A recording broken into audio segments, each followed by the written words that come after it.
Hey everyone, Christiana here for Card Player TV, and Day 5 of the WPT Championship has just come to an end. We're now down to 10 players who will return tomorrow to play down to the final 6 who are going to appear on the WPT televised final table. The chip leader is Scotty Wynn, closely followed by Yevgeny Timoshenko and Justin Young. Also still competing, coming back tomorrow, is Brian Rast, and we caught up with him just after play ended. All right, Brian, we're down to 10. Tell me how that shorthanded play went. Well, I mean, for the most part, I wasn't being too active. I had a tough seat. Like, I had Yevgeny right to my left, and he was on a pretty hot streak, and so I was just trying to kind of wait for good spots. I didn't want to get out of line. I felt like if I got out of line, he would check me. But I found a spot right at the end with Ace-Jack, like a pretty easy raise, six-handed, and Freddie defended.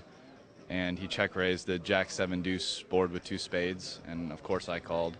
And he had 7-8 of spades, so he had a pair and a flush draw. And I held up, even though I didn't think I would. You always hate to see that hand, right? Yes, I would have. I mean, he's making the same play with any jack, like right. Jack-10, Queen-Jack, King-Jack. He had like 600K left, and there's like 300K in the middle. So of course I don't want to see a flush draw. I'd much rather see a worse jack, right. Or even like Ace-7, you know. So. All right, so now tomorrow we're going to come back 10-handed. What's going to be the key to make that 6-handed televised final table? You know, I don't know if there's going to be a key other than luck. I mean, I'm pretty much just going to come and try to see what's going on the table and how people are playing and adjust to that. Other than that, like, I don't really have any set plan for how to play. Just try to take advantage of what I can and what people are doing, and hopefully the cards will be with me. Another player who made it through the day is Elky Grospellier, and we also talked to him. All right, Elky, we're now down to 10 players. Earlier today, you got kind of low. How did you battle back? Well, it was very tough. Yeah, tough table, and I got moved, and then I got lucky to pick up ace queen in the big blind when Cat shut off raised me. I was short, so I doubled up against his ace-9, and then I was able to like pick my spots well and steal a few pots pre-flop.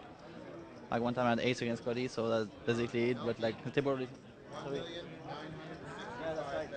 How much did you say you had? 1.965. I mean that's pretty good. I was very short stack at one time. I was like one card away from busting, so now I'm pretty happy with it, and I still got a lot of play tomorrow, so that would be good. Now, is it almost easier when you get back to 10-handed from being short-handed while you're short stacked to try and pick your spots better? Well, no, I think it's a little bit tougher because like when you're short stacked like that, it's much easier to move in over the top of somebody because they like people open a lot of hands, so it's easier to move in over the top of them. So when you're like in a full table, people are more careful with their hand selection, probably, especially when they open from far away. So and then even if I pick up a hand and I move in, there's more chances that somebody wakes up with something behind me. So it's a little bit tougher, but I'm not that completely short now. I don't have to move in before the flop, so that still will be good.